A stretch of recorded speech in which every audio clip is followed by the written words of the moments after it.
This is a regular city council meeting of the Williston City Council. It is Tuesday, December 7th.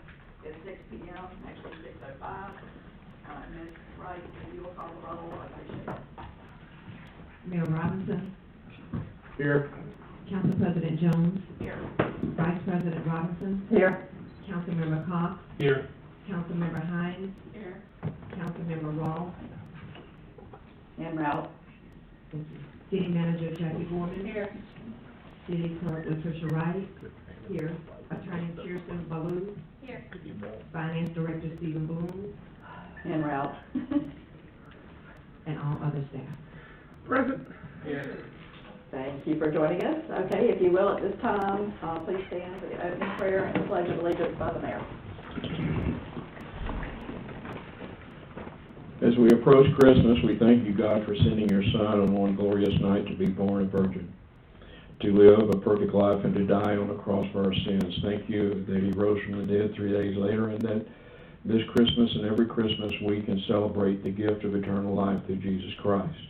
We ask that you be with all of our first responders this Christmas season. Protect them in their duties and be with them and their families. Protect our military wherever they may be. Provide for them and their families during this Christmas season. Lead, guide, and direct the council tonight in the business at hand. In Jesus' name we pray, amen. Amen. I pledge allegiance to the flag of the United States of America and to the republic for which it stands, one nation, under God, indivisible, with liberty and justice for all.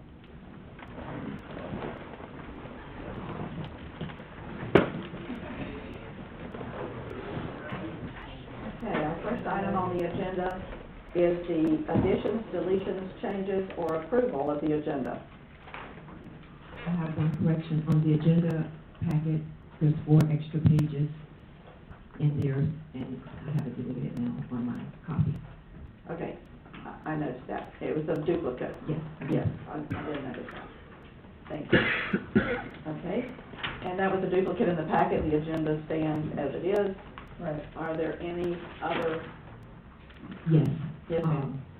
Attorney Kirsten Ballou has a copy of a resolution to be discussed for Eagle Vista LLC and the Williston Airport.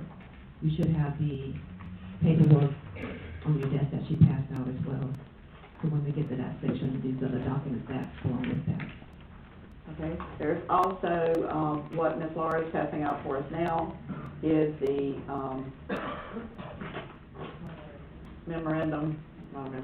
mortgage leasehold interest for Monterey Bay. That's also on your agenda. Hot off the press. Thank you so much. Okay, let's go. If there are no changes, additions, or deletions, I would entertain a motion for approval as it stands. I move that we approve the agenda as it stands.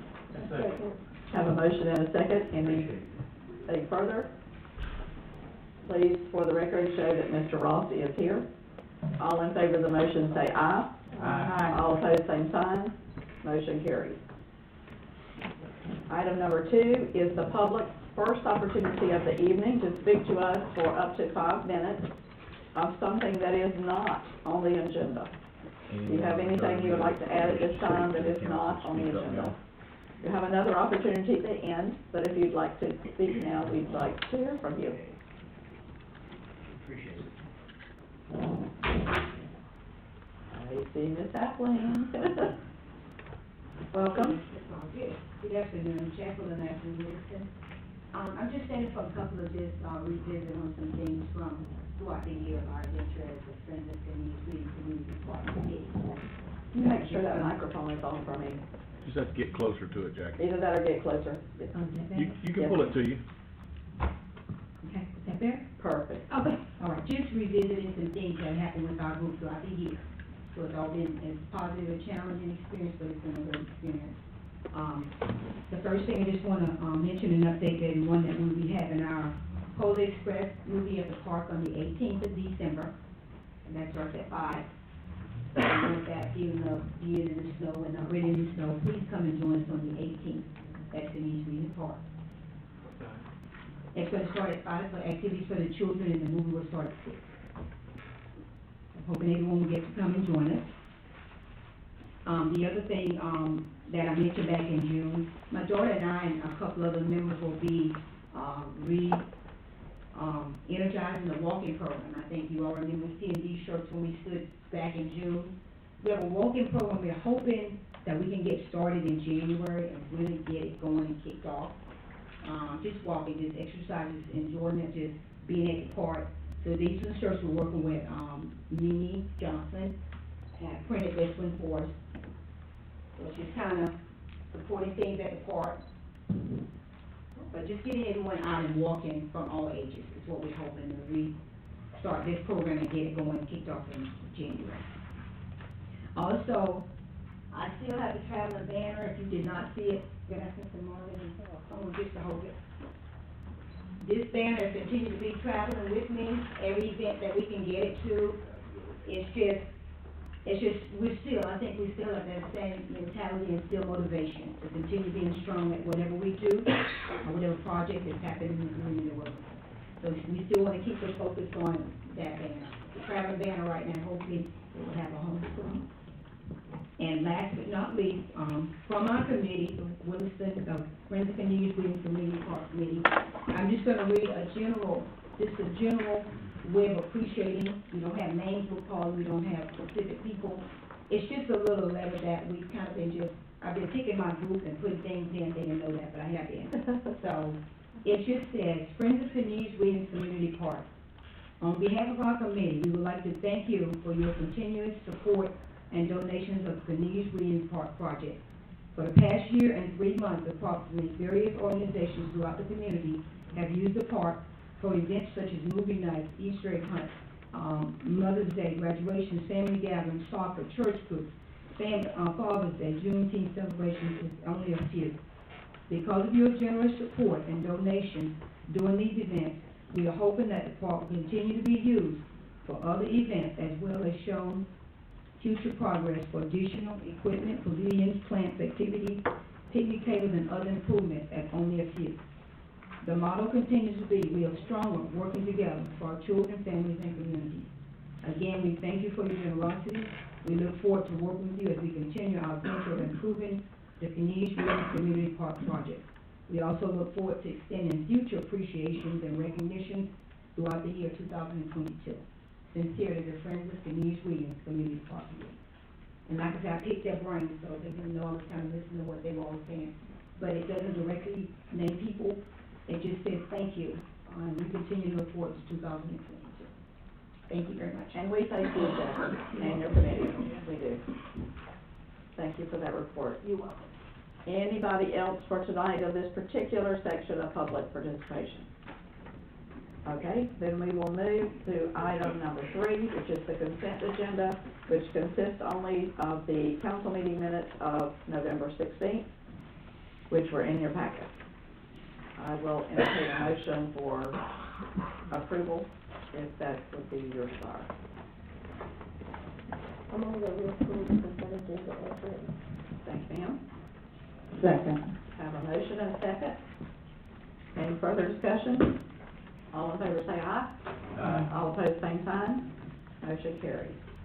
Okay, item number 4 is old business, and we'll start with our staff, board, and council updates from the city manager. Ms. Gorman. Welcome to Williston, by the way. Thank you. Happy to be here. And as a new resident is what she's talking about. I moved, moving, put it that way. Anyway, thank you. Not a lot, just want to let you know, I'll have your update on the capital improvements soon. I'm not done with it. Usually I have it for the second meeting, so I'm not late. I just want to let you know it's coming. As you know, John Henry Park, we didn't get any bids. So we're going to try it again and reach out a little further. And I think now that some have inquired, I think that you're going to see something the second time around. So we've been making calls and reaching out. So, as you know, sometimes we get an opportunity for grants and we don't always have the time to come and talk to you about it. But we put in an application through the Division of the State, and it's a historical grant. And we did it for Cornelius Williams on a couple of the big items. You guys did the master plan, even though we're fine tuning that. We know what elements that y'all were looking for. So we put in an application for, originally the driveway was just gonna be, grass parking with a paved drive. We put in for the whole thing to be improved. Access road, a safe access road through the park, and for the fencing, and it come out almost to $500,000. So we're really excited, and this was Laura and Public Works that really jumped on this thing and made it happen, so thank you, you guys, for that effort. This is huge for us, it's huge for the park. As we get this complex going forward, we wanna do it right. We wanna make sure it's safe, and these are the three elements I think that's gonna make a good start. So we're gonna start working on the parking, because we do have the bollards to go around that, and Right. it'd just be improved if we get this grant a little more than what we anticipate. Who is the grant through? It's through the Division of the State, Historic. It's a historic grant based on, Laura, can you I was trying to say. can you speak to it a little more, please? Good evening. It was a Department of State historical grant, so it referred to anything, museums, parks, or any other things that would, allow people to gather. Okay, So, we're hoping that they fix the park. thank you. Anything else, Ms. Gorman? No, ma'am, I'm good. Okay, I will start with Mr. Elihue. If you got anything for us at this moment? No. Ms. Hines? Just want to thank everybody, all staff, for their participation in our Christmas parade. It was amazing, first one that I've attended, and I hear that it was larger than it has been in recent years. So I think you guys did a great job, and I think Mayor? Okay, I would just say the same thing. The parade was wonderful, the participation was terrific, Chamber did a good job, City did a great job, Police and Fire did a great job. I just can't say anymore. I mean, there are people everywhere, they all enjoyed themselves, and everybody was safe. Santa and Mrs. Santa. Yeah. Were perfect. Weren't they something? Yeah. Yeah. I mean, the whole evening was great. It was, and the lights are still beautiful, I noticed Yeah. them as I came up tonight. Yeah. Mr. Cox? Pretty much same thing. Yep. Anybody else? Kirsten? So briefly, I'd like to thank everyone for coming to the ethics training. I know this is our first meeting after that, so hopefully everyone had a good time. If you watched it, hopefully it wasn't too terribly boring and dull. So thank you all for that. An update, one of our attorneys, Andrea, I'm sure some of you know, she's been out on maternity leave, so we finally have her back. We appreciate everyone's patience in our slightly understaffed time, so we'll be doing things a little bit quicker going forward, so we definitely appreciate your patience with us. Thank you. So Tricia, you have anything?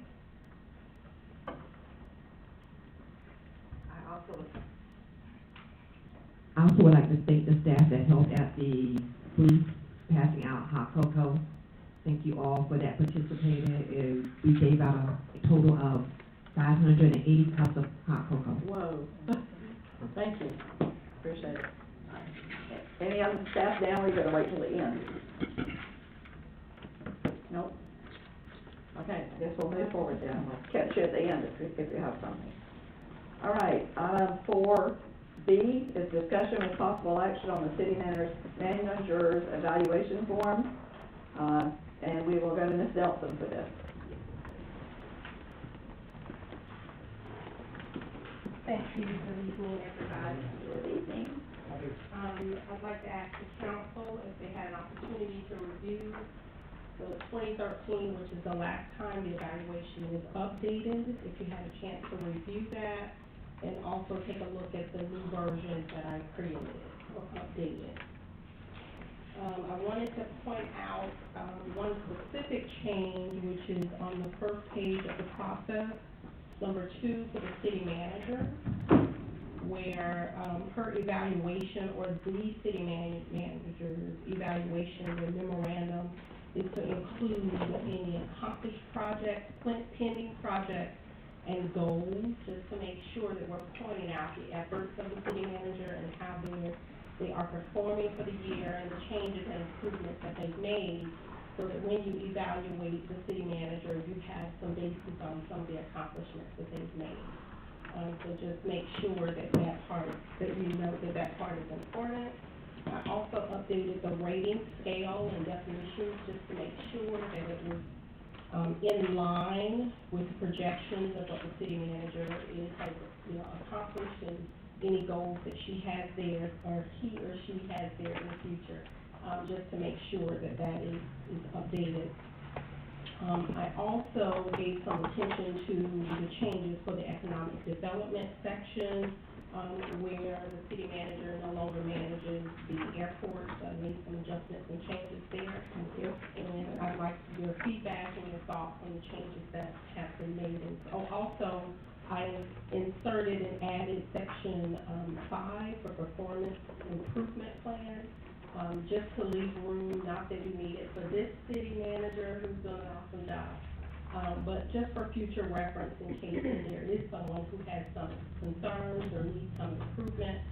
We want to be able to insert a performance improvement plan if needed. And I'd like your feedback on what is proposed. I think as the person sitting in this chair, the only thing I had was to ask this group if they want the evaluations returned to me, or now that we have an HR director, do you want them returned to her for compilation? That was the only thought that I had. Yeah. Absolutely wonderful. I appreciate everything you've done. Yeah. It looks terrific. Which form are we gonna use? That's the second one. The second one. The first one was the old one for comparison. Right. And the second one has our names on it as the people that will actually be doing the evaluation. And it is exactly as it was before, that section, is they were returned to the president of the city council, and they did they compiled them all. Yes. And we did the report. At this point, rather than you giving them to me, which I don't much like the sound of, when we're talking ethics and sunshine, I would rather they be returned to Ms. Nelson. Okay. Let her compile them, and then if she wants to give me the compiled report Okay. to present to you, I think I would feel much better about that. I agree with that. Which is If you can just email them to me, you don't have to send me a link or your copy, just email to me. Okay, perfect. Okay, so do you want us to print them from this document, or are you going to give us an evaluation? No, you can print them from the copy that you have. Is everybody okay with that? Once you complete them, you can just email back to me. Okay. Gotcha. All right, everybody's okay with that, right? Let's try to accomplish that, since we don't have another meeting this month. So let's try to all accomplish it by the first meeting in January. So have them back to her in plenty of time so she can put them together for that first meeting, if you will. Thank you so much. Okay, thank you. What a job. We appreciate it. All right, so our next order of business is new business, which is item number 5 on your agenda. Review of the September 2021 financial report by Financial Director, Mr. Stephen Bloom. Welcome. We're glad you made it. Thank you. Good evening, all. Yes, sir. So today we will be talking about the unaudited results from fiscal year 2021. It starts on page 22 of the slides, and the financials are after that. Happy to report very good news on all the funds that I get to report to tonight, which is always great, obviously. We'll go through them one at a time and kind of talk a little bit in more detail. Some of these are trends we've already talked about, but again, it's always good to kind of report it at the year end as well.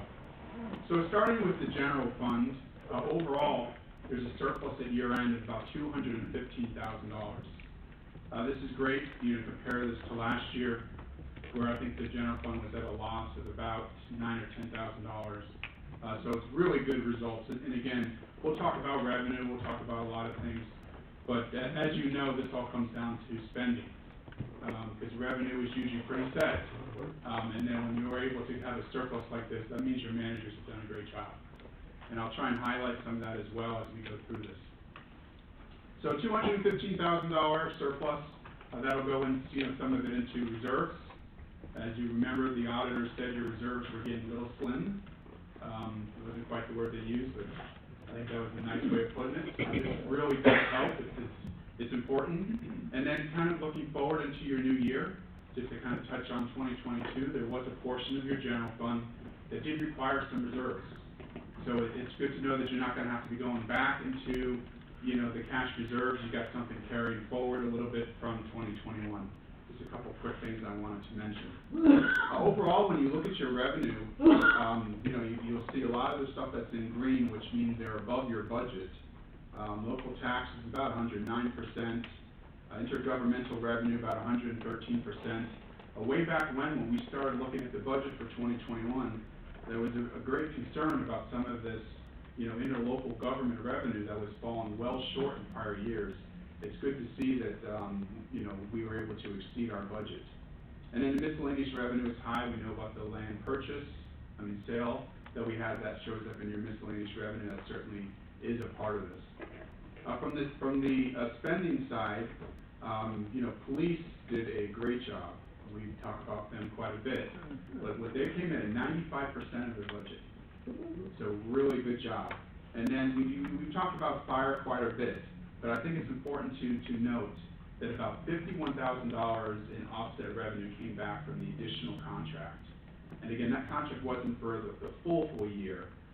So that means that every one of those incidents, you know, that was outside, that was a part of that contract, was billed, and that came out to about $51,000 that went towards the general fund, and again, towards their budget.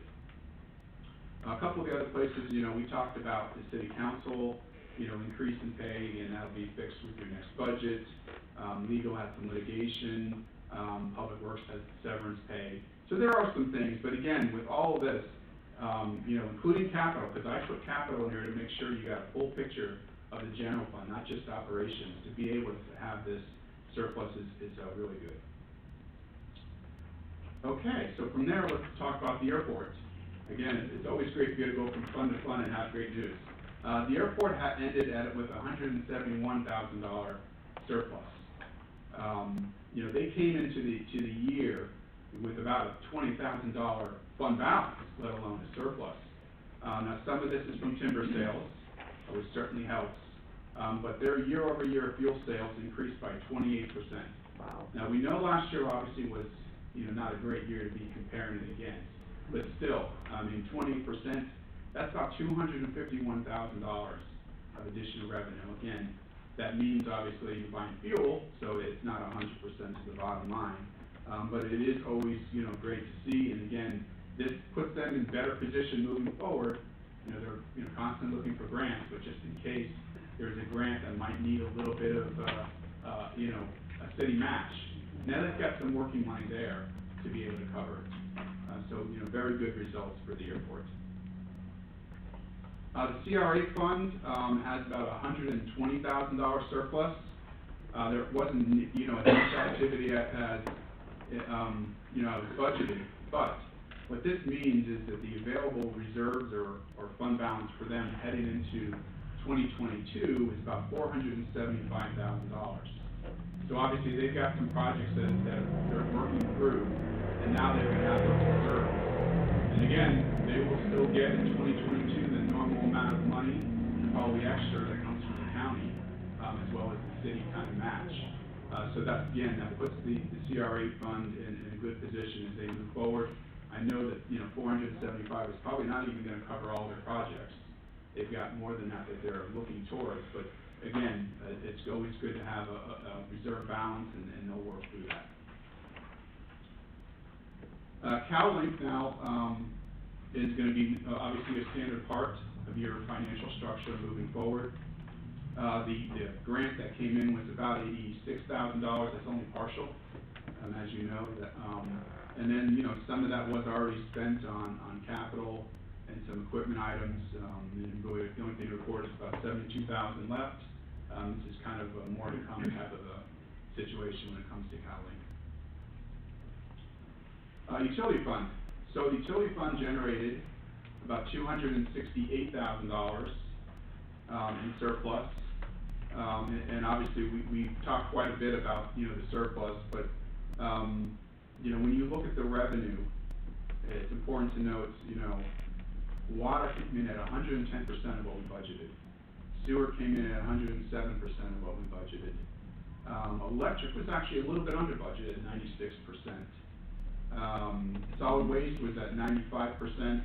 And then really the one, you know, and we've certainly got some things moving forward with, and we talked about this, is gas. That was at about 77% of your revenue, of the budget. So, but with that being said, $268,000 of the surplus.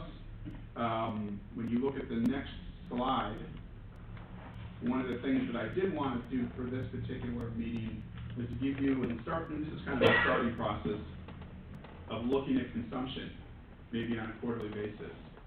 So what this is your electric usage, and this is billing that I'm talking about here, basically, what have we billed? And this is for the last 4 fiscal years. And what you can see here is that, with the exception of 2020, which was actually a 2.2% reduction in billing from the year before, it's been going up by not a ton, but it's still been going up. So between 2020 and 2021, it's about a 2.4% increase in your total consumption. And this just kind of gives you an idea. The colors show you what's being billed.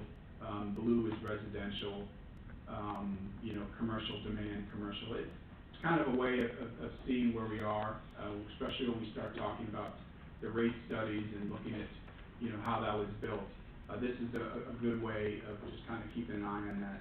And we'll start to do this not just for electric, but obviously with gas and water. We'll be able to take a look at this same type of thing so you can see. It just adds some extra dimension as we look at the numbers. And then the next chart, which is my slide 8. This is one we've looked at before. Again, it's important to note in the operating income line, which is the line before the transfer to the general fund, basically. The only utility that has a negative is gas. And that was not the case a couple of years ago. When I used to do this slide, it basically was electric and solid waste was the only 2 utilities that was actually, you know, in the black when it came to the operating income. Electric always is still strong, but water and sewer is doing much better. And then even solid waste finished the year pretty strong. And again, you know, gas is not something that we're not aware of, and will certainly get better as we go. But this is something we track, and it's always good. And again, we start having to look at the rate studies, and that's presented to you. These are the types of things that you're going to want to take a look at and decide, how do you want to balance this?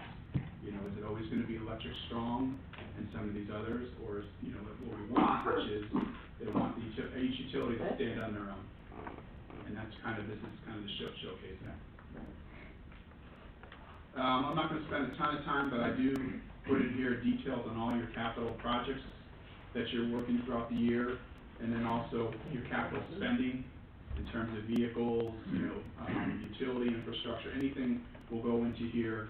And then I also put in your outstanding loans. We talk about this more during the budget season, but it's important to know you've got the fire truck right now, and you have construction at City Hall are the 2 major loans. There's a 3rd loan that really hasn't been pulled on yet for some building renovations. And then you still do have interfund loans, which means that, you know, the utility fund gave money to the general fund, borrowed. I mean, it has to be returned. There's been an old one here that we still have to do some research on for the airport. But we always keep tracking this, and it's important to kind of keep showing it and make sure it's still fresh in your mind as we go. I put in a what's next. This will not be the last time that you are, you know, presented the fiscal year 2021 numbers. Now we are right in audit season. That's kind of never ending, but so right now we do a complete review, finance team internally, of all the GL accounts and everything, and then it gets turned over to your external auditors who do something very similar. So you kind of have that 2-sided, 2-step approach. You also, because of your airport, have a single audit, which is a special audit because of grants that you receive over $750,000, which is, you know, fine. It's just extra, a little bit extra that the auditors will do. We'll also be reviewing your reserves. That's something that, you know, in the past we've never really had a lot of, you know, surplus to do that for. Now this is a good year to be able to kind of take a look at it. Staff has quite a bit of reserves of different categories that they want to start putting aside, even if it's maybe a little bit of money. So we'll start building that up, tracking that. I know streets is one, generators is another one. There's just a list of them. And then lastly, we'll book some of your, entries, depreciations, and different things that we do at year end. Just kind of give you a flavor as to what's coming next. And then it will be presented back to council by the auditors. They will present that audit to you, and then you'll be able to ask them questions on that as well. Perfect. Okay, anything I haven't covered that you wanted to go through? You explained it to me, just so I can understand it. I'm so proud. Thank you. And I congratulate the staff, because that's a great job for y'all. You're the ones that did that. Yeah. Anybody else? Okay. Okay. Thank you, Mr. Blaine. If it's okay, I did want to cover it real quickly. We have the special budget meeting on Friday. Yes. So I wanted to kind of... You might tell people about that, because they don't know about it. So as the council knows, there's 2 budget hearings that are required to pass the budget. The first one, the advertising is done through trim, meaning everyone that, they send out the trim notice to you. The second one, the city has to do special advertising for. It's got to, it is down to basically science. You got to have a certain size. You got to have, certain ads next to it, and it has to be done a certain way. Once the hearings are done, it's a requirement that those ads and stuff are submitted to a trim package for final certification. Then it has to be done within a certain time period, or else you have to restart the second budget hearing. So what the trim department is saying was not sent in was the full page ad. Now, normally what gets sent in is just the ad, and then you have to literally take the newspaper, stuff it in, and send it in. And they will not certify it until you do that. So that's what they're saying is missing, and they consider that to be a fraction, which requires to do the second hearing over again. So that normally what happens, and this goes on every year, they'll send out a letter. It's usually early, mid-November, that says, congratulations, you're all good. And then, if not, they'll send a letter that says, you got the following infraction, and most times it's just a minor infraction, and they say, okay, basically, you shouldn't be doing this, don't do it again, but you're good for the year.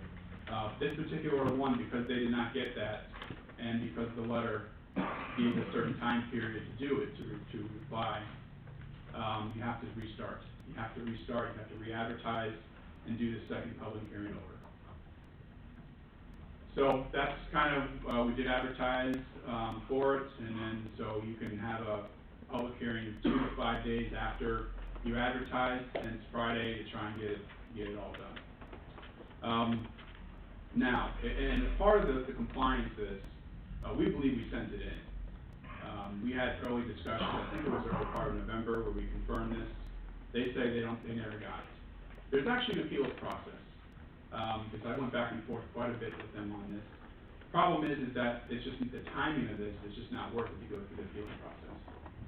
So even though I believe it was sent in, because I remember us having the discussions and working with, the city clerk, there's nothing we can do at this point. With that being said, moving forward, my recommendation is going to be not, normally everything gets scanned in except for that newspaper because of how awkward it is. That we scan that and, send that in that way. That will fix that moving forward, so they can't say, hey, we Lost it. Yeah. Okay, so mark your calendar for Friday, December 10th, 5:01, because we need a quorum. And I would ask now, are people available for that date? Able to get here? Perfect. Okay, so. And I will be here as well. Okay, thank you. It shouldn't take 10 minutes. Basically follow the same exact procedure. The agenda items, have already written them up and everything. It usually will take about more than 10 minutes. Right. When you say the scan, are you gonna send the scan and the whole newspaper page and all that? certified and the whole 9 yards, right? Can shrink it down. And have like 14 witnesses that it been done? I'm gonna deliver it myself, if that's what it takes. Well, we essentially had 2 witnesses this time, because Latricia did it with Jennifer. Yeah, that's correct, I mean, that's So how I know. they did it together, so they were, and Stephen was on the phone with them at the same time they were doing it. So they essentially have witnesses, but they don't have it. So in all essence, we just have to start over. Take a picture of it, putting it in an envelope or something. All right, so we'll see you then. Yes. Thank you, sir, we Thank you. appreciate the trip. No problem. Thank you, David. All right, our item D under new business is resolution 2021-82, a resolution of the city of Williston, Levy County, Florida, authorizing the city to open a bank account at Drummond Bank for public deposits received from customer deposits from CalLink Services, authorizing specific persons to be signatories of the account and providing an effective date. Ms. Flynn? Thank you. Real briefly on this. You're going somewhere. That's right. So for our normal utilities, any customer deposit is actually taken in and put in a separate bank account, completely separate from everything else. That's what you normally do with deposits, it's just the proper way of doing it. With CalLink and deposits, it's just gonna be the same approach. Therefore, we want, to bring it to the council to make sure everyone's comfortable with it, but we are gonna be creating completely separate, tracked separately, everything separate. Okay, so not with the regular utility deposits, No, but we it's don't wanna on do that. account, Yeah. that's a grant and everything else, so. separate. Well, even if it wasn't, it's just with deposits, you always want them separate. It's gonna be tracked through a separate system, so it's just, everything completely separate and accounted for. Okay. Do you have any questions? Not, we'll entertain a motion for resolution 2021-82. I move that we approve resolution number 2021-82. Do you want me to read that? Yeah, I already read it, so we don't need to read it again. Thank you. I appreciate it. A motion and a second. Any further discussion from anyone? All in favor of the motion, say aye. Aye. All opposed, same sign. Motion carries. Thank you, sir. Okay, we move down to item C, which is Country Lane Estates site improvement. And we'll start with city planner Laura Jones. Good evening again. So in front of you, you have an awful lot of paperwork, and I have it all here as well. You do have one new thing that I just handed out, which is the developers agreement. We got it from the lawyers today, and that should be the final legal review of that one. City manager and city planner both looked at it. So that's not. And I did ask if this one was different than the one in our packet. It is. And they told me it was different. So are there any particular things you need to point out? It was a lot of legalese that I'm sure that our attorney could go over if you need her to, but it wasn't anything. Substantive. As far as I understand, it wasn't anything major, it was just legal words. Perfect. And we can go over that in a minute if you want to. So just for everybody who doesn't know, Country Lane Estates falls under the description of a major subdivision and must follow Chapter 56, or subdivision regulations, of the Williston Code of Ordinances. This project is located off Northwest 4th Avenue, between Northwest 4th Street and Northwest 7th Street, with a general location of 510 Northwest 4th Street. A-Plus Homes, Inc., a Florida corporation doing business as Armstrong Homes, is the owner, and Troy Burrell, with Burrell Engineering, is the agent. So Country Lane Estates is also known as Park Place, also known as Ghost Town. So if any of that rings a bell, that's the property that we're talking about. Yep. It's 33.418 acres, and it's going to consist of 98 lots. The ingress and egress to the development is located off 7th, with also entrances located off of 7th, 4th Ave, or Northwest 4th Street. So some of the houses, you guys saw this plat, I want to say it was about preliminary plat, probably 6 months ago or so. I have the improvement plans up there, and I also have the preliminary plat with me in case anybody wanted to look at it. You're more than welcome to walk up there. All this stuff is in your packet, but it's a little bit smaller. Yeah. So if you wanted to look at it big, I have it all with me. So approval of this development complies with our land development code for a major subdivision, and therefore staff is recommending approval. So what they're asking for today is for you to approve those site improvements. What's gonna happen is they're going to start putting in the roads, the infrastructure, the plumbing, the electric, and then after that is all complete, they will start to build houses, probably individually. I'm not really sure how it's set up, but usually you'll sell the lots to owners or contractors, and they'll build the houses. So this, you're not gonna see any renderings or anything for houses right now. We're just gonna site improve right now. Okay? Or if I could just interject, until the final plat's done, they can't build. Unless they post a bond or an escrow, so just remember that. That hasn't been proposed. So at this point, all the improvements are gonna get done. They have to do the lots, and then they have different buildings that come in. Right. And the final plat is gonna look a little bit different than the preliminary, because they did make some changes, but, we're keeping up on those changes, so there's nothing major. It did go from 100 lots down to 98, and it might be a little bit confusing if you look at the improvement plans, because it says 100 on there, but there's really only 98 because 2 lots were taken away. But if you guys need any guidance through any of that, just let us know. This is a lot of paperwork, I know, so I know that it's a little bit annoying to see a map that says 100 when your paperwork says 98, but we'll get you there. So upon completion, the city will own and maintain the streets, the storm drain conveyance, and all utilities, and an HOA will own and maintain the common areas. The common areas for this particular development are just the drainage retention areas. You do have inside your packet bylaws for the HOA, a community of declaration, and articles of incorporation. You also have a developer's agreement, which is the new one I just gave you. You have a traffic study. You have the Swift Mud and FDOT permits. You have some drainage calculations that are here in front of me. It's a very large book, so I did not scan it, but if anybody wants to review it, it has been reviewed by our stormwater management people. And I have a geotech report here that I also didn't scan in, because it was also quite large, and I can let you guys take a look at that if you would like to. It's in this file. In addition, the city will be purchasing and installing gas mains for this development, so the gas is extremely exciting for us. We have talked to the developer, and they have agreed that they would like to offer gas to the new houses.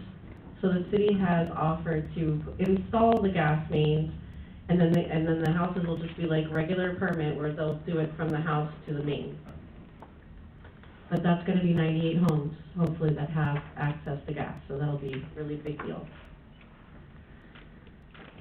We just had a couple staff comments that were outstanding, but most of these have been already remedied.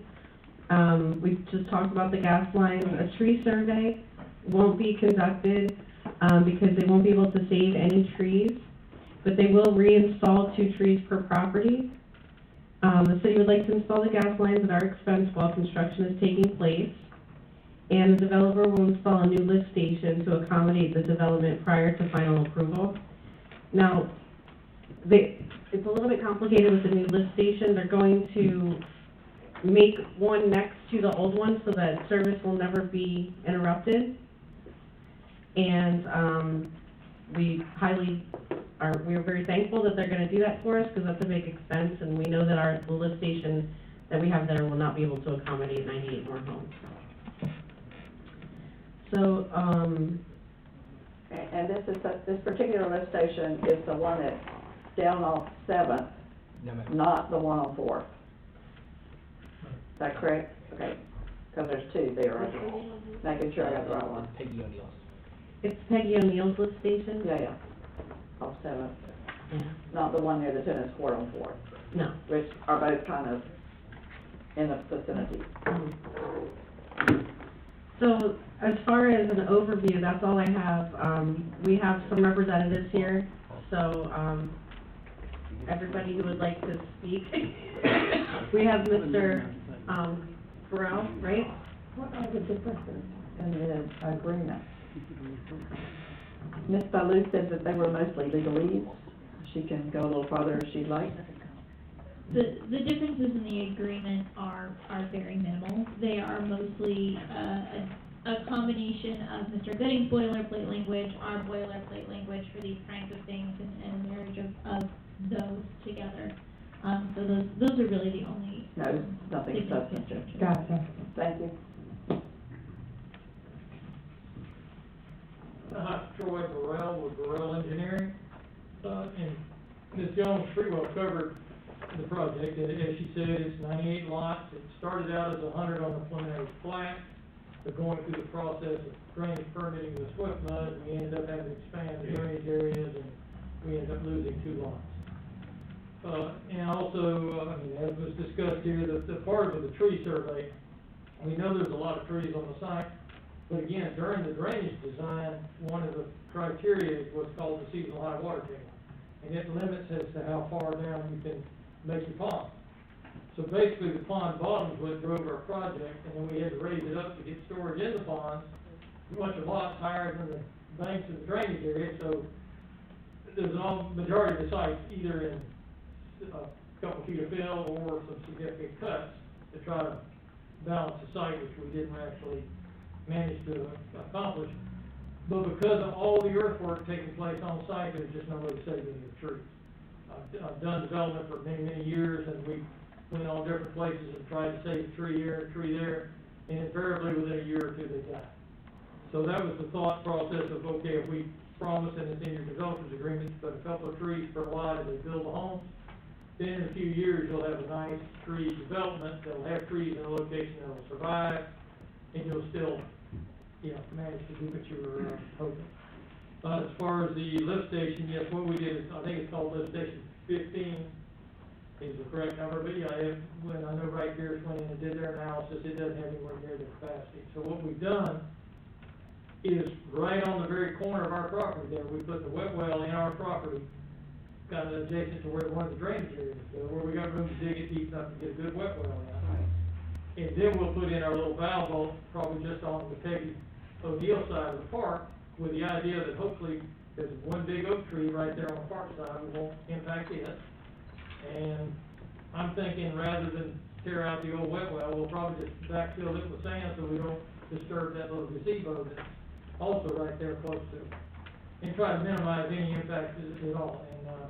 And as Laura said, what we'll do is what's called doghouse manhole. We'll drop that over the top of the existing sewer line and leave it functioning till we get our lift station built, certified complete with DEP. Then all we got to do is go in there, a couple hours work, cut one, open the other, and it'll be functional, and nobody will be out of service, and you guys will get a lift station. It'll be of significant size to handle this development, and what's already going to it, probably plus some more.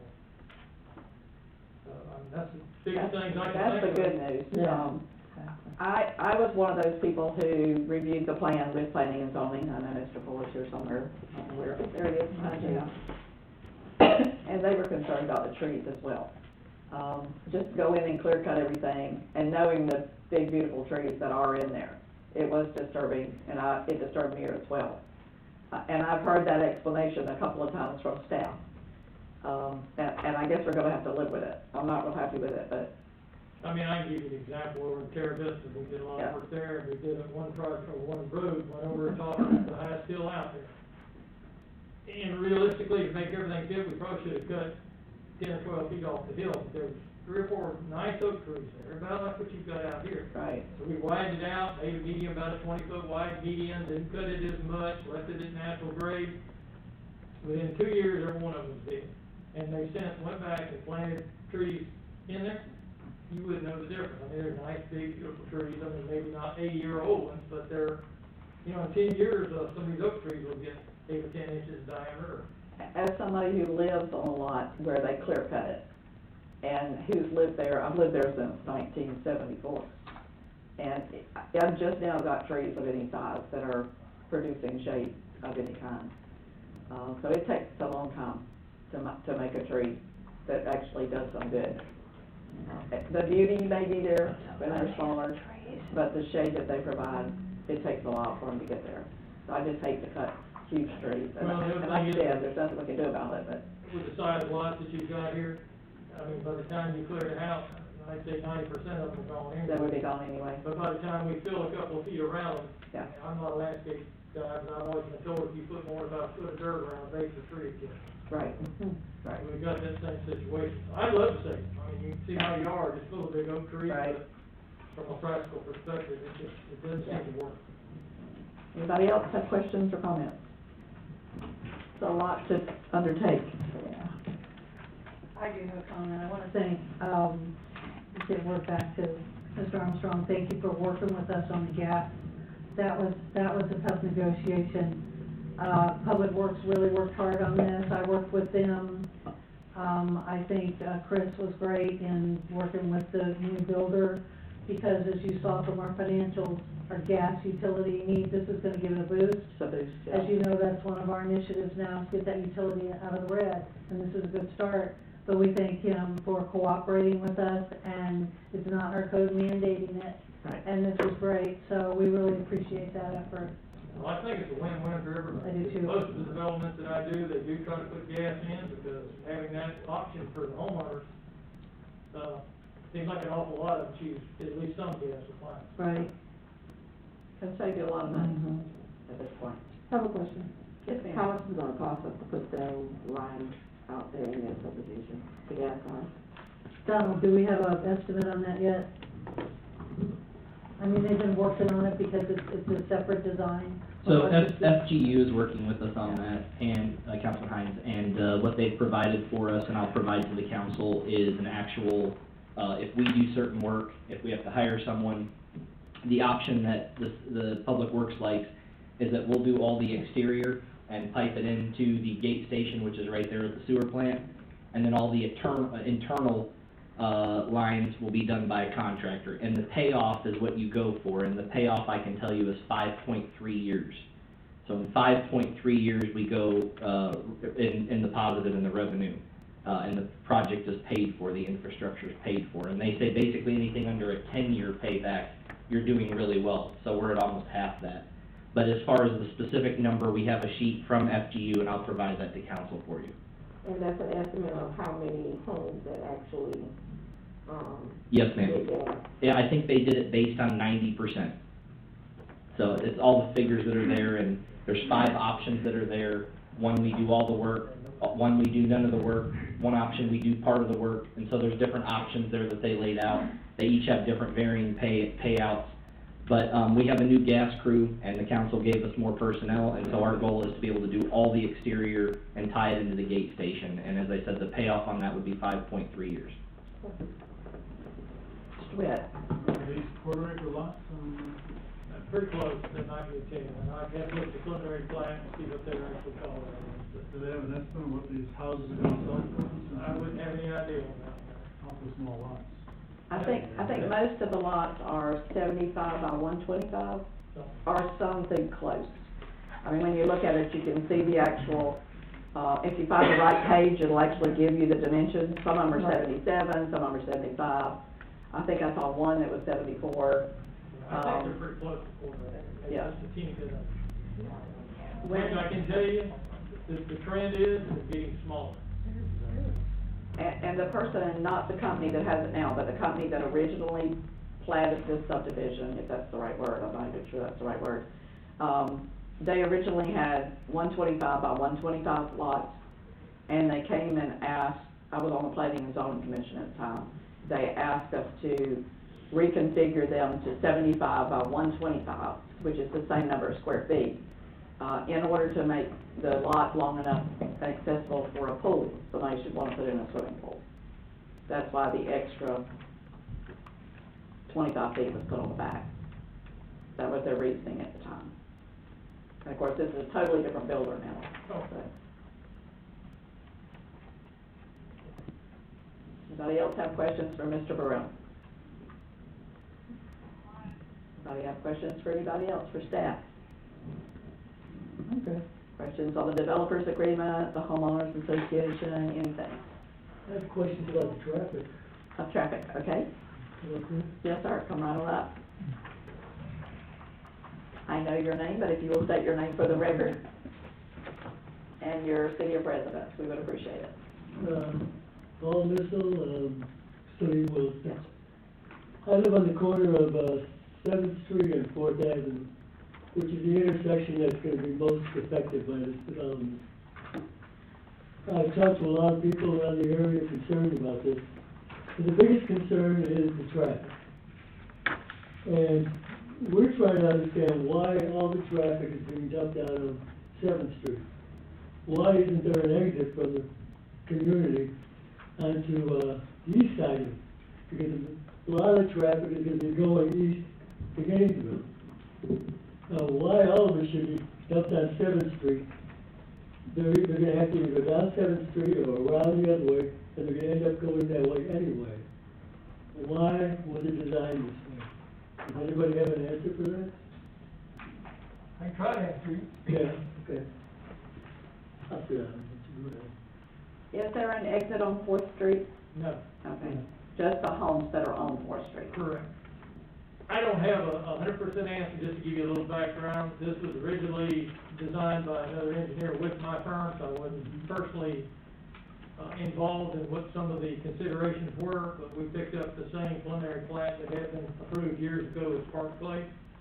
However, that being said, what I would assume the reasoning was, number one, 7th is a little more of a major street, has a direct connection out to 27th. And the other thing, in a general residential subdivision, you try to avoid having a cut-through situation, where if you had that other access, people could be cut through the subdivision to get to 7th, or vice versa to 4th. And usually, and again, most subdivisions like a little more of a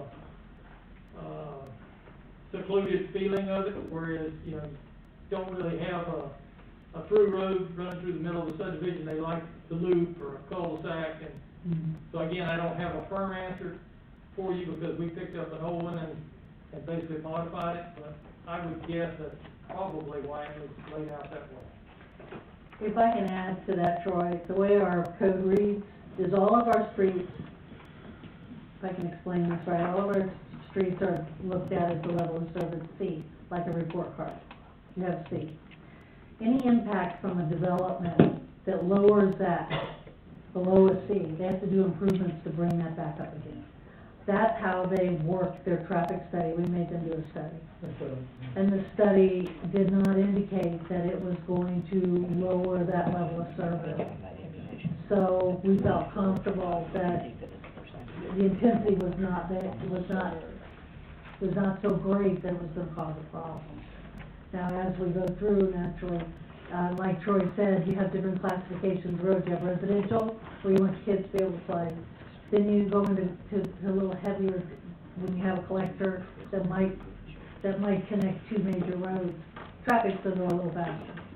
We recognize that. So you wanna keep it interior, and you wanna be able to, you want your main traffic to go out on a little, different classification road that can accommodate more traffic in that seven. Some of these houses back up to local roads, so not everybody's going on seven. It's just kind of an equal distribution. But I wanted to explain that we do have code in place that we have to follow when we get a development of this size. So we feel comfortable that they did their analysis. Yeah, because I live on 7th Street, and, the speed limit is 25, but I can tell you, nobody goes 25. Nobody would tell it. You know, there's children playing on that street.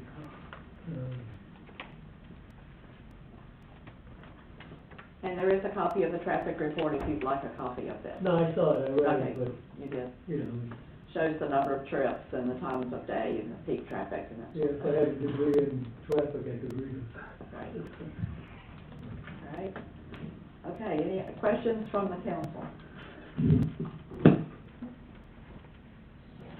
So, You're gonna approve the developers and all this tonight? I'm gonna ask Laura exactly what it is she wants to accomplish there. Because there is no, There's no there's possible no action. resolution. Yeah. It's not a resolution, it's an approval of the site plan of improvement, Okay. which is the entire packet with the developer's agreement. But there's nothing on here that says possible action. And the homeowners association? So that's an exhibit. It just says Country Lane Estate Site Improvement City Planner Laura Jones. There's nothing on there that says possible action. Well, my council agenda item at the bottom says city council action, approve or disapprove. But on the agenda, it does Yes, not sir. say that. I think I'm okay with that, as long as Kirsten's okay with it, yep. I mean, I think that it wouldn't be here if we wouldn't have possible action. Oh, no, I'm not arguing that fact, I'm just arguing that I understand. it should be It doesn't. possible action on here, but it wasn't. Right. So, is it, tell me exactly what it's called, it's the preliminary, it's not the preliminary plat, we're past that point. It's the site improvement Site improvement plan. And developers agreement. and developers agreement. Is it the HOA as well? That's attached, it is an exhibit, but it's a draft, Okay, so that's not final So it's yet. not the developers agreement? No, it's not. It is the developers agreement, it's not the HOA? Yes, ma'am. Okay, The site and developers. all right. So And the developers mayor- agreement and the site. The mayor signs the developers And agreement? that was the only problem I had too, is the document says the mayor signs it, not the president. Why? I don't think that's correct. I think it was probably just a misprint. I'll ask Ms. Would we want to include also signing the DEP application? Yes, sir, I can have her sign those. I mean, it's part of your, Mr. Burrell, I have them here, I'm gonna have her sign them after the approval I process. just didn't know if they needed to be part of their approval to give her. No. Yes, sir. Would you state your name for the record, please? I'm Jimmy Gooding, 1531 Southeast 36th Avenue, Ocala. I was hoping to sneak away because I'm a lawyer, but now I can at least get my client to pay me to come over here. We changed it, the council president now signs it off. Okay, so the actual document that will be Okay. presented for signature says president. Okay, all right, okay. Perfect. Good. I did notice that too when I read it. Yeah. Each community does it different. Yes, We didn't know when we started out doing it. right. No problem. And the county was changed maybe? Yeah. Okay, I noticed that too. County was different as well. Okay, perfect. That's probably one of those legalese things that's changed. All right, so I don't know quite how to state the motion. We need to, make a motion to approve the site and developers agreement. Yes. Okay. Everybody here? Thank you. I have a motion and a second. Any further discussion by anyone in the room? All in favor of the motion, say aye. All opposed, same sign. Motion carries. Thank you, Thank you. everyone, for all your work. Thank you. Okay. All right. Item D is Resolution 2021-83, a resolution of the City Council of the City of Williston, Levy County, Florida, authorizing the purchase of one patrol car for the Williston Police Department from the Cop Cars Online. Chief Stroh. Okay, the only good news about this, originally, the car, we had one that sustained major damage in an accident. Due to the age of the car and the mileage of the car, we decided to make an insurance claim and it is surplus the car itself. Originally, we put this through, and this car we're getting is actually a refurbished, low mileage police package, so it'll fit into our fleet. We needed, originally about $5,495 from the surplus to make up the difference, because we had $11,500 in the fund that we've been accumulating from selling surplus cars. Well, the good news is we got a check today from the insurance company for $10,464 for the one that's crashed. So instead of needing to borrow from the surplus, we will now have a $4,969 surplus. Perfect. So if it's And the approved- accident was a deer, right? Deer. Yeah, I Yeah. just want to make that clear, that our police officer didn't have an accident, the deer jumped out in front of him. It's a suicidal deer. Thank you so much.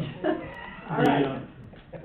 and if everything's approved, then the car will be delivered to us Thursday evening and be equipped Saturday. Okay. All right. Any questions? If not, I'll entertain a motion for resolution 2021-83.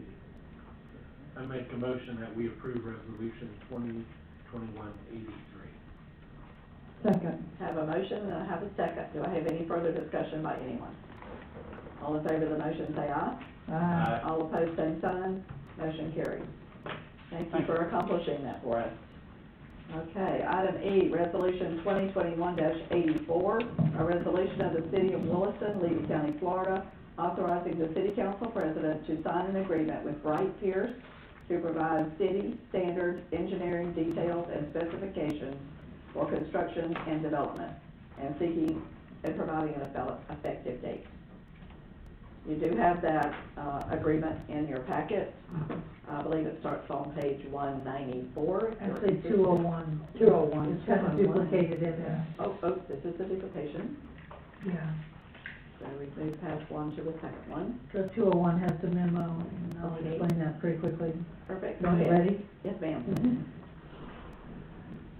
As you know, the city has design standards for properties, for private properties that's found in our land development code.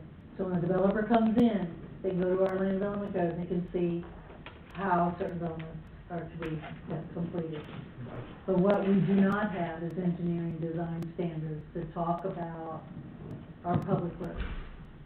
So, for example, we know sewer goes down the center, and electric goes on one side, and water goes on the other side, and gas goes. And usually you'll see, a standard that we can give to a developer when they come in to build, to say that this is how we want our utilities, especially if we're gonna assume ownership on them. We don't have a document like this, so, this is something we need badly, and when I talked to Dennis Davis with Wright Pierce, I asked for proposals that will develop our engineer details and specs to be used in all of our projects, to make sure that we understand how our roads are being built and done correctly. Because you have to have separation requirements for different utilities, and we're down one. So attached to this memo, you'll find, the scope of services for developing standards, that include the kickoff meeting, where we're all gonna sit and talk about it, the detail, the standard specs, periodic updates and revisions, and the proposals for $31,500. And this is a budgeted item, and tonight we're asking if we can move forward with it. Where in the budget? Utilities, did Stephen? We did, Yeah. the You know, utility I'm good at budget, that, right? Yeah. Sometimes I get my projects mixed up, so I believe I checked that, to make sure it was right, and we do have it in the budget. Okay. So, got anything to say? I was curious if the proposal addresses them actually writing, the ordinance, or the standards into an ordinance, or are they gonna? We'll take care of that. Okay. Any questions about the contract with Wright Pierce? Okay, I would entertain a motion for, let's see, where are we, resolution 2021-84. For engineering, detail and specifications for construction and development. I make a motion that we approve resolution 2021-84. Thank you, ma'am. I have a motion from Mr. Cox. Any other discussion from anyone? All in favor of the motion, say aye. Hold on, we really have discussion. Let's Yeah, I was just wondering, listening to her on the diagram of the gas lines, electric, and water, all that, is that gonna apply for development y'all just approved? Yes, because that's gonna be dedicated to the city, so that's something we're gonna supply them, or work with them on, so that all of our streets are the same for new streets that come in. Yeah, I didn't want to say, oh, we're grandfathered in because it came in after we did it. Yeah. So I'll just ask you that question. Good question. Okay, I'm sorry to interrupt. All in favor of the motion, say aye. Aye. All opposed, same sign. Motion carries. Okay, now we have, Mr. Siegel, if you'll join us for, item F, for discussion and possible action, Eagle Vista LLC at the airport. You have two additional documents that were given to you earlier as you, on this project. Yes, ma'am. Good evening, ladies and gentlemen of the council, and this is a project that I've been working on, for almost 2 years now. Eagle Vistas LLC is a flight school, but they primarily train, crop dusting pilots. They have pilots that come in, or people that come in from all over the world to train, and they're currently they've been looking for a new location for quite some time. We have been in talks with Ms. Gorman and Ms. Jones to try to figure out where to put them on the airport. And recently we conducted a hangar survey, basically of all of our hangars on the airfield, and approached one of the leaseholders of the hangar on Hardstand number 3, commonly known as the Sheriff's Hangar, and asked them if they would be willing to basically assign this lease to Eagle Vistas to get them in the door, as it were. So the only action I'm really asking of the council tonight would be to approve the assignment and acceptance of lease documents. Eagle Vistas has requested a couple of amendments, which, we're going back and forth on what they want and what we're willing to give. But for the sake of, basically getting the business in the door, that's what we're looking at, is just the assignment and acceptance, paperwork. They currently have a move out date of, 1 January for the airport that they're currently on. Oh, my. Which is why we kinda threw this on here as a discussion with possible action, and Kirsten's been working tirelessly on several projects for the airport. And this is one of them that we're really happy to, take a couple of first steps on, and through some, playing of shell games here and there, able to get this, new flight school and this new, opportunity for the airport. Okay. Perfect. All right, anybody have any questions? Everybody know where this hangar is? Mr. Witt? Crop duster time? Yes, sir. Is it that much called for crop duster time? Oh, yeah. They're one Please tell of, me. I think Beverly said they were one of like 5 or 6 schools in the nation. And they currently do not have they have a Part 137, which is a commercial application, but they do not have it active at this time. So right now they're specifically just training. They're not doing any like actual application of crop dusting, but if the community, the regional community would be willing to look into that, they would be willing to reactivate that Part 137. Cool. Anybody have questions? From Mr. Stiegel? Any comment from legal? I see that look. I just want to clarify, so there are 3 documents in front of you. One is the resolution, one is the assignment of the lease, and then one is action not being taken right now. Okay. As far as I Lease understand, itself. on the amendment. So the amendments to the lease itself, we won't be voting on tonight, and so I'll have to amend the resolution, or someone should amend the resolution, to reflect that, because I have the amendments in there in the resolution. But I just wanted to clarify that, so just the assignment and the acceptance and the consent. Okay. Everybody understand that? Just this particular document that says assignment of lease. Not the one that says first lease amendment. No. And the resolution will have to be changed. Can we approve the resolution pending that change? Everybody understand that? Okay. So maybe we should do that. Let's do it twice. Let's do a motion for the resolution itself.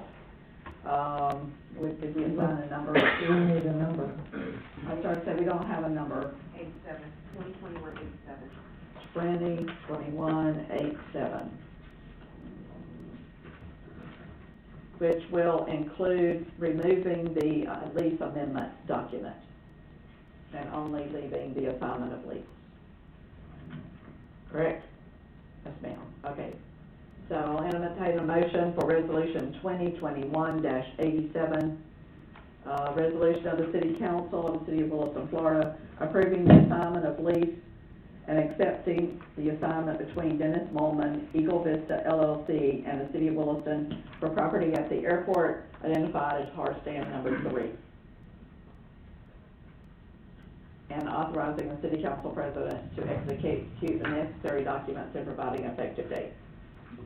We're striking the approving a lease. Right. That's right. Releasing a hangar? It is a hangar. It was built by the sheriff to house his 2, I think when Ted Glass was the sheriff, if I remember correctly, to house his 2 helicopters. It's a very specialized hangar, if I remember right. It's like explosion proof or something. I don't know about all that. Yeah, I think so. I actually read that recently. In some minutes that are in our Google Docs. Yeah. Take your word for it. Interesting. Okay, so entertain the motion for 2021-87. I move that we approve resolution 2021-87 as read. Okay, I'll second that. I have a motion and a second. Any further discussion? All in favor of the motion, say aye. Aye. All opposed, same sign. Motion carries. Okay, and you'll come back with the lease amendment if they're approved. Okay.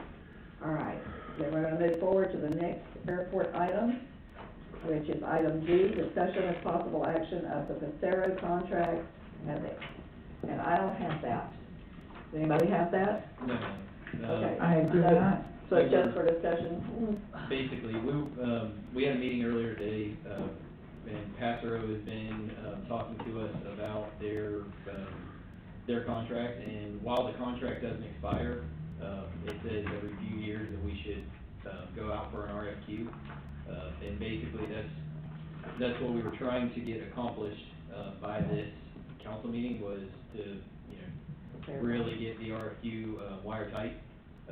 But according to, basically because of a few scheduling conflicts here and there, and us not having the time to sit down and talk about it, we weren't able to have it prepared. Okay. But we will be, going out for RFQ, for, engineering services for the airport. Okay, so we need to table that for now? Yeah. That's the correct term? Yeah, that'd be fine. They don't know. Yeah. All right, you can bring it back to us when it's ready. Yes. Okay? All right, H, discussion with possible action, Monterey Boats. Where do I start? Okay, Monterey Boats have asked us for a consent to mortgage leasehold interest, which is another paper that you were given tonight, which has been designed by Foles and Walker and Ms. Baloo. If you would like to give us a little rundown on it. It's pretty much the same as the one we had before with them. Yeah, so this document, essentially, what it allows is it allows Monterey Boats to take out a mortgage on land, so this is with Bank of America. This is a pretty standard document. You see with most banks, they require pretty much the same boilerplate language of, do you actually have a lease, what are your rights on the lease, do you agree to this? And that's essentially what you'll see here. Okay, Monterey Boat called us, they told us that they actually made an announcement this week, I don't know if you saw it, I saw it on Facebook, that they were going to increase the size of their plant and add up to 150 employees. This is part of that, expansion and approval from the bank in order to do that. And because we own the land, the building is theirs, but because we own the land, they have to have our permission to do that. And that's what this is. So what happens if they do not pay their loan back?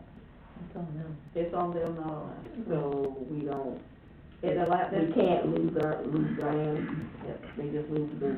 That's right. Correct, this agreement outlines that because they don't own the land, Right. they can't, the bank can't take the land from them in compensation for the mortgage. Right. They're not using it as collateral, it's just the fact that the building is there. And we've had those discussions with them over this past week too, that the building is theirs, but the land is not. And if they should ever move, that they have the right to sell the building. But we would have to agree to that. And of course, that's not what they're talking about at all.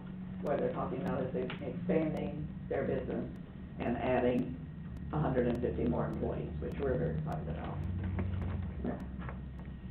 And I would like to compliment both of Walker and especially Kirsten for getting this done in a matter of like 3 days, because they're trying to close on December 10th. So, Mr. Witt.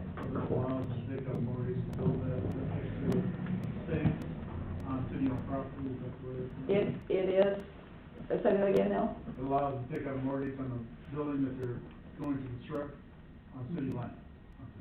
Actually, the building they already have, so they can build another one, essentially. And their business itself, the business entity that they own.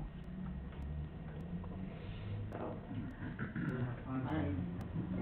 If I may say, I've been here a year, and it's been very complicated trying to figure out what's happened at this airport in the past. Benton has been amazing. Yes. Deborah's been amazing with her knowledge and her history. She's helped me navigate through mountains of paperwork, trying to figure out who's up first with all the leases and the hard pins and this and that. But it's been an incredible ride. But this last meeting we had with Monterey was very, very positive, and their whole attitude with us is different. So that's a major accomplishment for the city, and Ben and Deborah, I could not even fathom trying to figure this out around, so thank you to both of you. We had like an hour and a half meeting with them on Friday of last week. And we actually discussed 7 different topics. I actually have them numbered on a pad. There are other issues we'll bring back to you at a later date, that are all have to do with Monterey Boat. This is the one they need to accomplish by December 10th. And I don't mean to take Kirsten out of this, she was on the ride with me, trying to figure out who's on first. It was really something, major. They have like 4 leases, and they have extensions and amendments, and putting it all together in a packet, it's about this tall. And in order for all of us to share it, Benton and his team put it in a Google Doc that is forever long, that we were all trying to navigate. And then to come up with we were available, when they were available, that we all finally got it done just in time for this meeting, so. It was amazing, so thanks team, it was a good effort. And that, as Ms. Gorman had said, I believe that our relationship with them has improved, through the meeting that we just had. I wouldn't have said that a week ago, but I'll say that now, because I think we're on the same page, and they know what we want from them, and we know what they're gonna give to us. The spirit of partnership out there is important, because this means jobs for our citizens, and we wanna keep that on a positive note the best we can, and that message got across to them. So when they hire the amount of people they do, and it's amazing. They currently have 525. They do. And they're gonna add 150. And their lowest pay is, I think, $18 an hour, and they're giving bonuses for people that will actually work 40 hours a week. Yeah, if you work all week without missing a shift, they're actually giving you a weekly bonus. So if you know anybody who needs a job, send them to Monterey Bay. Absolutely. If you want to know what kind of jobs they have available, just ask me and I'll tell you. Because we've heard it a couple of times lately. All right, so let's go with this then. We are trying to approve the consent for mortgage leasehold interest. Yes, the only thing that I'll add to this is that there is a blank on paragraph 3. And looking at the amendments, at least document, that looks like June 8th, 2024, should go there. So that's when the extension that we're in right now, when it would technically expire, even though these extensions are automatic. Perfect. Do we need to record this, Kirsten? So the lease will need to be recorded. But not. So I'm gonna drop a memorandum, no, not this. They're going to report this. Sorry. So I'll draw up a memorandum of the lease, which is just a piece of paper that we can send. Okay, and we do need approval for me to sign that as well, right? For the memorandum will literally be, this is what our lease already says. Right. So I don't know that we need a separate It doesn't need a approval. signature. I just don't know that we need separate approval, because it's an agreement that the city has already entered into. It's just a memorandum of that. It's a Statement of fact. Right. Okay, got it. All right. So we're asking you to approve the consent for mortgage of leasehold interest for Monterey Bay.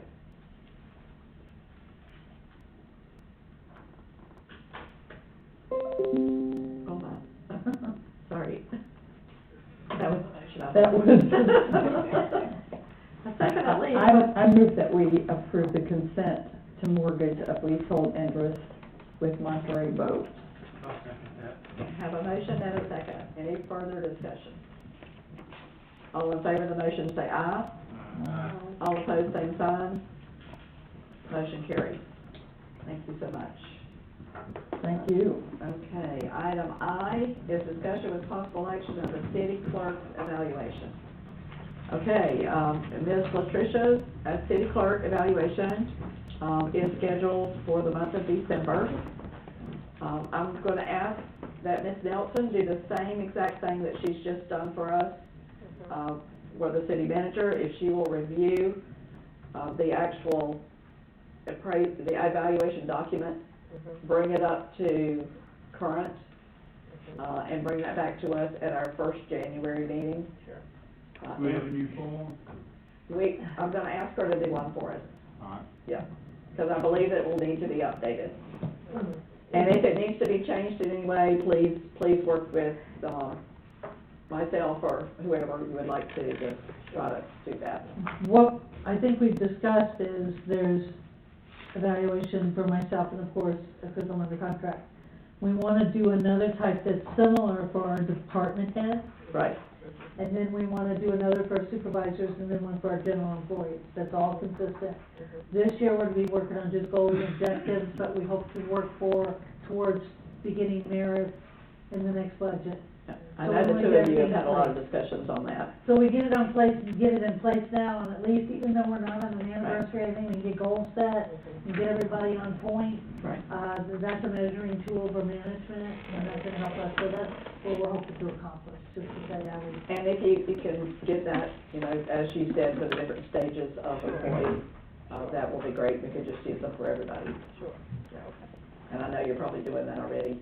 I'm telling you something you've already been working on for months, I'm sure. Okay, so maybe we can see that the first meeting of January. Yes.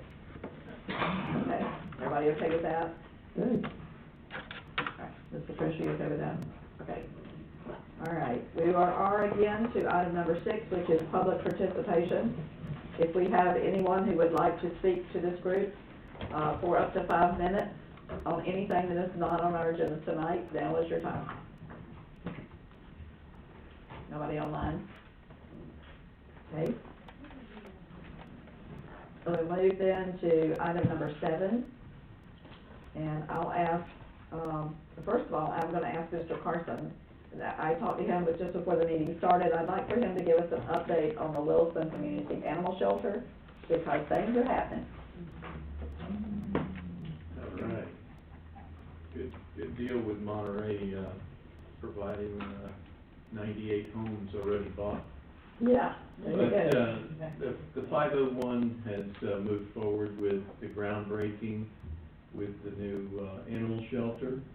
We've got the form boards in place, the plumbing has been installed. They worked last night till 7 o'clock at night with candles.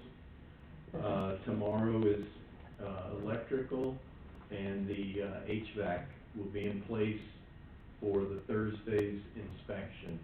Once we have that Thursday inspection, we're gonna move forward with the concrete to be poured on the ground, and that will be before Christmas. And then it will cure enough so we can start the block guys. Trusses were ordered, and it's a 30-day lag time, so we're right there right now. Good. Excellent news, thank you very much. All right, Mr. Ross, anything else for the good of the cause? What's the status of the Peso property at the top of the hill and down here on the corner? I'm looking at you, Miss Jones. I know it's still accumulating fines. Yeah, I think I gave you the most updated amounts that the top of the hill owes. We needed to wait 3 months to, after the lawyers put in the lien, and then we can talk about, moving ahead on that property. The one behind us on the corner is going in front of code enforcement in January.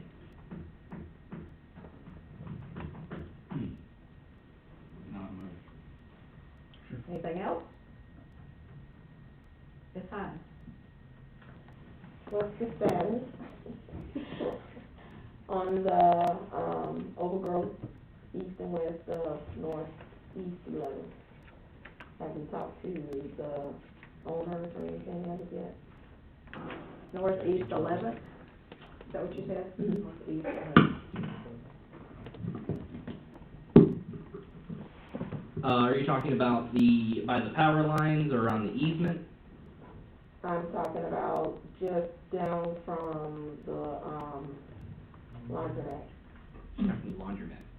I will check into it for you. I'll get with Jonathan and figure out what the story is, but if we can discuss it with you further, we'll get a clearer picture. Okay, this is the third time I've asked about that.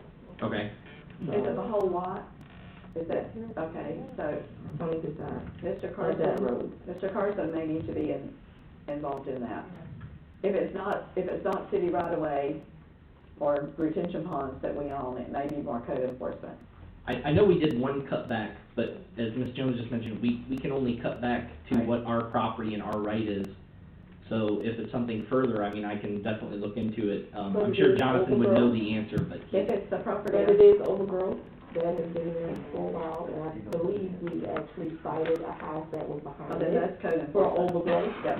So if we're gonna cite a residence, then, you know, because it's right there on the highway. Yeah, that's definitely code enforcement. Let me tell you where she's talking about, right in front of Florinay, the property. Flournoy, yeah. Yes, that property right there, it's commercial. What happens is if the property hasn't been cleared or otherwise maintained, then it's thought of as like natural growth. If it's been cleared in the past and it's been, It has been cleared in the past. and then it's been maybe abandoned or vacated, they still have to maintain that grass. So, I'll have Wayne look at it again, I think, because I did send them out to cut, but maybe they didn't cut enough, you wanted more. Well, there's actually a, for sale property. Yeah, it's private property, they can't cut on private property. Right, but it was the right of way as well, and they did cut, and then, but maybe it's still. If it's the property I'm talking about, there's not a right of way, but I don't know, other than the road right of way. Okay, well, we'll get like an exact location and we'll figure that out for you. Is that where the oak tree is? Uh-huh. Yeah, it's where the oak tree is. I thought that was the property you were talking about. Yeah, it's definitely this high. Your brain, like, sometimes amazes me. This high. And she's right. She's definitely right. Yeah. But it's private property, so Mr. Carson needs to be in the middle of that. You know where the oak tree is, right? That's the property she's talking about. Mr. Mayor. And then the property adjacent, I mean, right next to it. Yeah. December 21st, the police and the fire is going to be accompanying Santa Claus around the city. Wow. It's starting at 5 o'clock, and they're going to try and cover as much of the city as possible. Correct? Yes, sir. We'll post a map on the fire department, police department's Facebook page, and, we're gonna do a brief stop at Hitchcock's parking lot on the east side and, Winn-Dixie on the west side. Chief Giggle, his connections with Santa, he was able to pull this off. Well, I just have a couple of questions for the both chiefs out there. Are we going to be dressing up as Santa's elves or anything? He is. No. Gotta be both if one is. Gotta be both. He and my assistant Don't chief. dress like a police chief, there you go. Our first shot at doing the map, we figured it up from drive time, it was 4.5 hours. Wow. So we're trying to tweak it a little. Well, I know the sirens attract people, so when you hear the sirens, you know they're in the neighborhood. And, it was an awesome experience last year, and I think the best was when the father went in the house, got his son out of the bathtub and brought him outside the towel. And I just saw you in my neighborhood, I didn't follow you around or anything, but I saw you in my neighborhood and the reaction that the kids had in my area. I was getting phone calls, so I didn't know what What all the sirens were about. Oh, it's just Santa. You actually, the only complaint we had was from the crossings, because we didn't go through there and then. Oh, that's hilarious. The crossings are on the list this year. Good. Starting at 5 o'clock. Okay, anything else, Mr. Mayor? All right, the only other thing I have, Ms. Jones, that I'm gonna go take a picture for you. I know you're gonna know right where this is. And again, it's probably Mr. Carson I need to be talking to, but I'm gonna show it your way too. The lot that is owned by Blue Rock, across the street from the development where the Edmondson house used to be, is atrocious. You can't even drive down the street because the overgrowth is all the way out into the road past the right of way. Is that the lot that's on the other side of It's the? a big tall pile of sand. Okay. and more. Yeah, You're digging there's a up lot of the- traffic back there, and the overgrowth that's covering the entire city right away. You know where I'm talking about? Oh, yeah, I absolutely do. I'll work with that. And if you need me to take pictures and send them to you so that you can send them to them, I would be glad to do that, because it gets worse by the week. And I'm sorry to bring that up in a council meeting, but I just did. Sorry. Is that the lot where they're taking the dirt from the retention pond they're digging and dumping? Yes. And now it's taller than the building, no, it's taller than this room. And the overgrowth is ridiculous, so. Yeah, sooner or later, they're gonna have to load it up and haul it off somewhere else. I mean, I can't just keep putting it there. You need to put him on code enforcement agenda. I'm not kidding, it's I'm not bad. playing with Blue Rock. I'll send you It's pictures. become dangerous out there, so if you would, I'd like to spin off of that and give direction. I mean, really, a car can't go on the side of the right of way because the overgrowth is into the road. Yeah, you can't walk. And it's the whole length of the property, not just in a spot or two. Typically, developers are supposed to screen or fence off an area like that that's in danger, and that is, you've got a pit, and you've got a mountain. Well, they're still dumping junk on it, like Mr. Cox said, they're still dumping dirt on it. So he's responsible until it's sold, like, I know one of those properties is going to be, one of those properties is going to be O'Reilly, but until O'Reilly begins construction, he's responsible for anybody that gets hurt.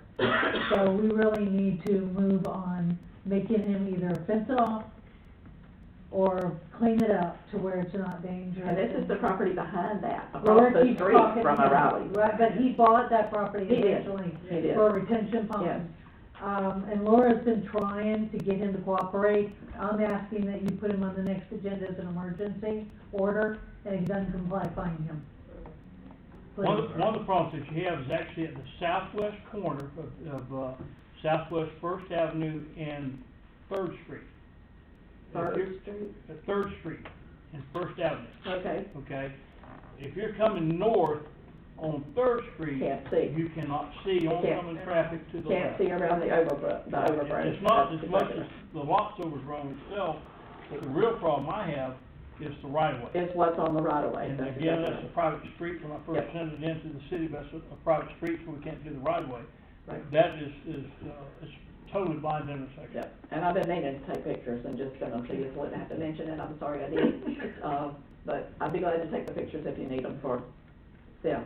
And even the lot next to the church, there's parts of, the culverts that are out in there. Where the Aldi's was Yeah, going to be. and that, in my opinion, that should be leveled off and made, kept presentable. Yeah, it needs to be presentable, and there's overgrowth there too, it's not into the right of way and into the road like it is on the other side, but it will be shortly. Actually, the northwest corner of Third Street, First Avenue is starting to grow up also. The third, which runs north and south, beside the thrift shop, and goes to Joyce Boulevard. Yes, At that that's where Mr. intersection. Cox is talking Right. about too. But the southwest corner is where it's really bad, it's gonna be the Epperson House was, and the northwest corner where the cafeteria is starting to grow up in the intersection too. Right. Yep. He's responsible until such time as property is sold and developed, so. we can- Well, he'll never sell it looking like that, put it that way. So we can move on as an emergency order, and if we can do that, that'd be great. Appreciate that. Mr. Cox, anything for the agenda? Okay, anything else, Ms. Gorman, Ms. Ballou, Ms. Wright? Just a reminder for council, December the 16th, the Swanee River League City meeting, and is it Putnam Hall? Yes, I'm sorry, thank you for reminding me. That's at 6 o'clock. At 6 o'clock, yes. It's in Cross City. That's where it's gonna be this time, in Cross City. Or close to Cross City, yes, the other side. Yeah, okay. All right. Anything else from the staff in the audience? I'm just curious, what's going on with Block 12? Because I noticed you really didn't change it over there. Pardon? There's quite a bit, Laura, you wanna update him, please? So, as far as the parking lot, the utilities are going to have, a plan written in the next couple weeks and start work on the underground. Then we're gonna have to rebid it out for the, concrete. So we're doing our own utilities, is what we decided to do. Yes. And then we can bid out the concrete. I know, I'm just telling him, yes, telling Terry. So some of our permits have expired, so we do have to get some new permits, and, so it might be a little bit longer for that parking lot utilities. The arcade, we have the construction documents, so for any work that we're going to start doing over there, and the passive park, we need to go ahead and start bidding those out as well, as soon as we get those construction documents. And the place that they discussed those is at the CRA meeting. So if you're interested in seeing those plans or hearing what they're doing, or even hearing from the consultants, that's where they come. Because that's where I've heard them. Public here often complains they just don't see anything going on. Right. Yeah. All the plans are underway. It won't be long. And Walker's been working on the arcade, so you don't see it because they're actually inside doing assessment, and so that's a lot of planning going on. That always takes the time and people don't see it, but it shouldn't be long before you're gonna start seeing changes. Tell them a little bit about that, Laura, about how they took down part of it and looked at the construction of it. They did investigative demolition to see how it was actually constructed, the roof and the walls, how the walls, sort of spoke to the stores on either side, and, how the roof was going to be able to be renovated as it was, because it did have a tin roof. Some changes to the original plans had to be made because of how, deteriorated some of the walls and the roof was, but it'll have the same feel as it did before. It'll just be a little bit more modern and updated. But nothing bad really occurred from that. All it did was kind of change their direction of what kind of materials they were going to use. So the people on either side, right now, they're sort of air conditioning the outside in some areas. There are holes between there and the arcade. There was a hole already there, and I was just curious. I put my finger through, and it actually went to somebody's, where you would put pictures and stuff, like somebody's bookcase. And I just put my finger through, and then, like, the picture fell down, so that's all gonna be fixed for them. So their AC should be much better. And that's the part we own, so that's the part we can do something with at the moment. So that's where we're starting. Yeah. Where they're starting, should I say, the CRA itself. So that should be really neat. So that'll be a passage from this side of the road to the back to the parking lot. And those projects will occur, you know, sort of in the same time frame, a little bit staggered, but I think by this time next year, we're gonna see a huge difference across the street. Okay. Anything else from staff? Thank you for the beautiful Christmas lights. They're just gorgeous. I know we can't say it enough. I'll entertain a motion for adjournment and say Merry Christmas. I have a motion for adjournment. Do I have a second? I have a motion and a second from Ms. Hines. All in favor of the motion, say aye. All opposed, same sign. Merry Christmas. See you in January. Friday? See you at the Christmas party. I'll take it for a barbecue. Good job.